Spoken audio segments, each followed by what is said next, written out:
ಎಲ್ಲರಿಗೂ ನಮಸ್ಕಾರ. ಪೋಕ್ಸೋ ಕಾಯ್ದೆ ಅಡಿಯಲ್ಲಿ ಮಕ್ಕಳ ಮೇಲಿನ ಲೈಂಗಿಕ ದೌರ್ಜನ್ಯ ತಡೆ ಕಾಯ್ದೆ 2012ರ ಅಡಿಯಲ್ಲಿ ಒಂದು ಶೀರ್ಷಿಕೆಯನ್ನು ನಾವು ನೋಡ್ಬೋದು. ಮಕ್ಕಳು ಲೈಂಗಿಕ ಬಳಕೆಯ ವಸ್ತುವಲ್ಲ ಅನ್ನುವಂಥದ್ದು. ಈ ನಿಟ್ಟಿನಲ್ಲಿ ನಾವು ಮಗುವನ್ನು ಯಾವುದೇ ರೀತಿಯಾಗಿ ದೈಹಿಕವಾಗಿ ಮತ್ತು ಮಾನಸಿಕವಾಗಿ ಅನುಚಿತವಾಗಿ ವರ್ತನೆ ಮಾಡುವಂಥದ್ದು, ಲೈಂಗಿಕವಾಗಿ ದುರುಪಯೋಗ ಪಡಿಸ್ಕೊಳ್ಳುವಂಥದ್ದು, ನಿರ್ಲಕ್ಷ್ಯದಿಂದ ನೋಡುವಂಥದ್ದು, ಮಗುವಿನ ಮನಸ್ಸು, ಗೌರವ, ದೇಹ ಮತ್ತು ಆರೋಗ್ಯಕ್ಕೆ ಹಾನಿಕರ ಆಗುವಂಥ ಕೆಲಸಗಳನ್ನು ಮಾಡುವಂಥದ್ದು, ಅಗತ್ಯವಿದ್ದರೂ ಸಹ ಮಕ್ಕಳನ್ನು ಚಿಕಿತ್ಸೆ ಮಾಡಿಸದೇ ಇರುವಂಥದ್ದು, ಆರೈಕೆ ಮಾಡದೇ ಇರುವಂಥದ್ದು, ಇದರ ಬಗ್ಗೆ ಗಮನ ಕೊಡದೇ ಇರುವಂಥದ್ದು ಕೂಡ ಒಂದು ಹಂತದಲ್ಲಿ ಶೋಷಣೆ ಹಾಗೂ ದುರುಪಯೋಗ ಅನ್ನುವಂಥದ್ದನ್ನ ನಾವು ಈ ಕಾಯ್ದೆ ಅಡಿಯಲ್ಲಿ ನೋಡುವಂಥದ್ದನ್ನ ನಾವು ಗಮನಿಸ್ಬೋದು.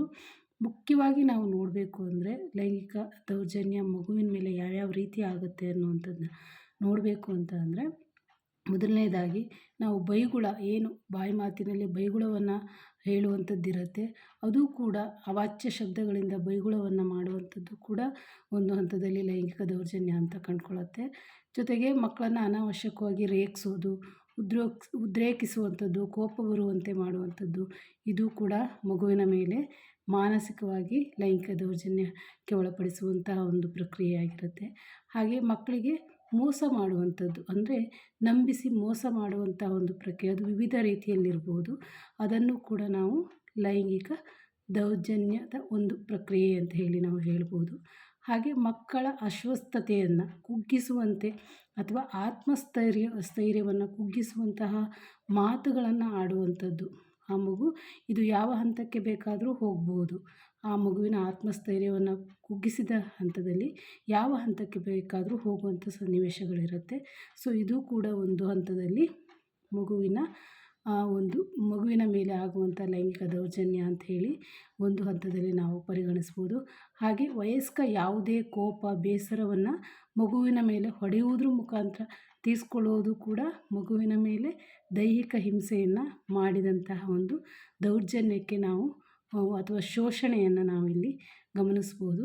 ಹಾಗೆ ಮಗುವಿನ ಆತ್ಮಸ್ಥೈರ್ಯವನ್ನು ಪೂರೈಸದೇ ಇರುವಂಥದ್ದು ಕೂಡ ಒಂದು ಹಂತದಲ್ಲಿ ಮಗುವಿನ ಮೇಲೆ ಉಂಟಾಗುವಂತಹ ಒಂದು ಶೋಷಣೆ ಆಗಿರುತ್ತೆ.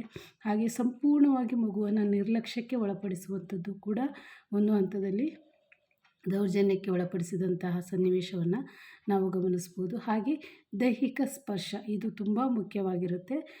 ಒಂದು ಗುಡ್ ಟಚ್, ಬ್ಯಾಡ್ ಟಚ್ ಅಂತೇಳಿ ನಾವೇನು ಹೇಳ್ತೀವಿ, ಈ ಹಂತದಲ್ಲಿ ಮಗುವನ್ನು ಪ್ರೈವೇಟ್ ಪಾರ್ಟನ್ನು ಟಚ್ ಮಾಡುವಂಥದ್ದು, ಮಗುವಿನ ಇಚ್ಛೆಗೆ ವಿರುದ್ಧವಾಗಿ ದೈಹಿಕ ಸ್ಪರ್ಶವನ್ನು ಮಾಡುವಂಥದ್ದು, ಅದು ಯಾರೇ ಇರ್ಬೋದು. ಆ ಹಂತದಲ್ಲಿ ಆ ಮಗುವಿಗೆ ಅದು ಆತ್ಮಸ್ಥೈರ್ಯ ಕುಗ್ತಿದೆ ಅಂತ ಹೇಳಿ ಆ ಮಗುವಿಗೆ ಅನಿಸಿದಾಗ, ಅದು ಮಗುವಿಗೆ ಇರಿಟೇಷನ್ ಆಗ್ತಿದೆ ಅಂತ ಅನಿಸಿದಾಗ, ಅದು ಒಂದು ಹಂತದಲ್ಲಿ ಸಂಪೂರ್ಣವಾಗಿ ಲೈಂಗಿಕ ದೌರ್ಜನ್ಯ ಅಂತ ಹೇಳಿ ಕರೆಸ್ಕೊಳತ್ತೆ. ಹೀಗೆ ವಿವಿಧ ರೀತಿಯಲ್ಲಿ ಲೈಂಗಿಕ ಶೋಷಣೆಯನ್ನು ಮಾಡಲಿಕ್ಕೆ ಇಲ್ಲಿ ನಾವು ಈ ಎಲ್ಲ ಕಾರಣಗಳನ್ನು ನಾವು ಕೊಡ್ಬೋದು ಸ್ನೇಹಿತರೆ.